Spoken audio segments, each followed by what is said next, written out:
panahon, maraming bagay ang maaaring magbago.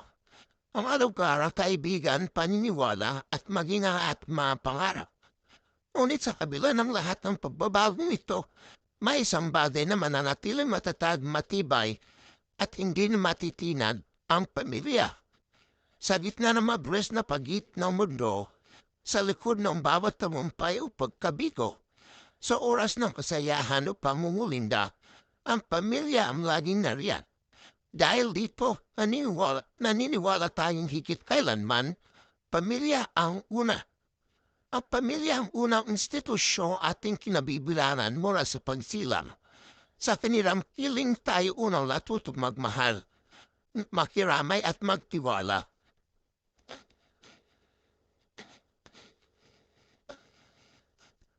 Dito natin unang naramdaman ang yak ng pagmamalasakit, ang haplos ng pag-aaruga at ang halagang hindi nasusukat sa material na bagay. Bago pa man natin makilala ang mundong puno ng ingay at komplikasyon, ang pamilya na ang unang nagturo sa atin ng tama at mali, ng kabutihang asal at disiplina. Sila ang unang guro, unang talapatanggol, at unang talapayo sa bawat hakbang na ating tinahatahak.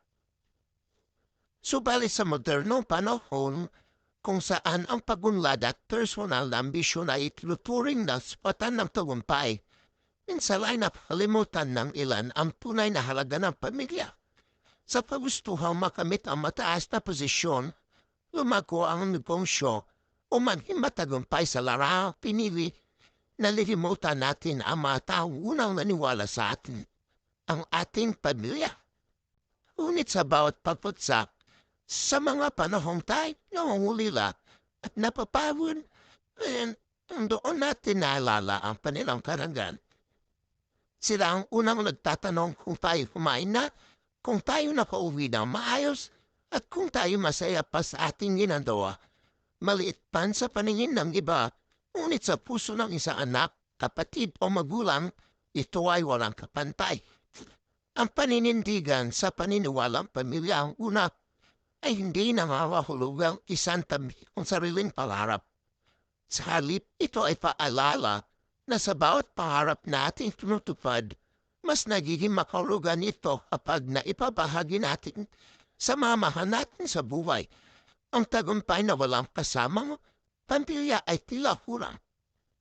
Parang pagkain na walang lasa o musika na walang damdamin. Kaya't habang nagkukunyagi tayo sa ating mga mithiin, dapat ay isinasaisip nating hindi lamang para sa sarili ang ating pagsusumikap, kundi rin sa mga taong hindi tayo iniiwan at patuloy na nagtitiwala sa atin. Bukod pa rito, ang pamilya rin na nagsisilbing salamin ng ating pagtatao. Paano tayo kung kilo sa lipunan, kung paano tayo nakikitungo sa iba, at kung paano tayo magpahalaga sa buhay ay refleksyon ng mga aral na ating natutunan sa loob ng tahanan. Kaya't ang pagpili sa na unahin na pamilya ay pagkilirit at tatagin ng sarili. Ang paglaan ng oras, pagintindi at pagmamalasakit sa pangla ay hindi kainaan, kundi isang anyo na lakas. Isang pahayag ng pagmamahal na walang hinintay. Sa uli, maaaring duman tayo sa iba't manuto ng buhay. Makatagbuk po ng iba't pang tao. Maranasan ang maraming pagbabago. Ngunit ang pamilya ay mananatili sila ugnayang hindi mabali ng panahon. Hindi matitinag ng distansya at hindi mawawala hanggat may tipok ang puso. Kaya't sa bawat hakbang natin sa mundong ito, huwag natin kalimutan ipaglaban at pahalagahan ang iisang bagay na totoo, tapat at matatag ang pamilya. Sa simpleng salita at sa mas malalim na diwa, pamilya ang una at dapat laging ganon.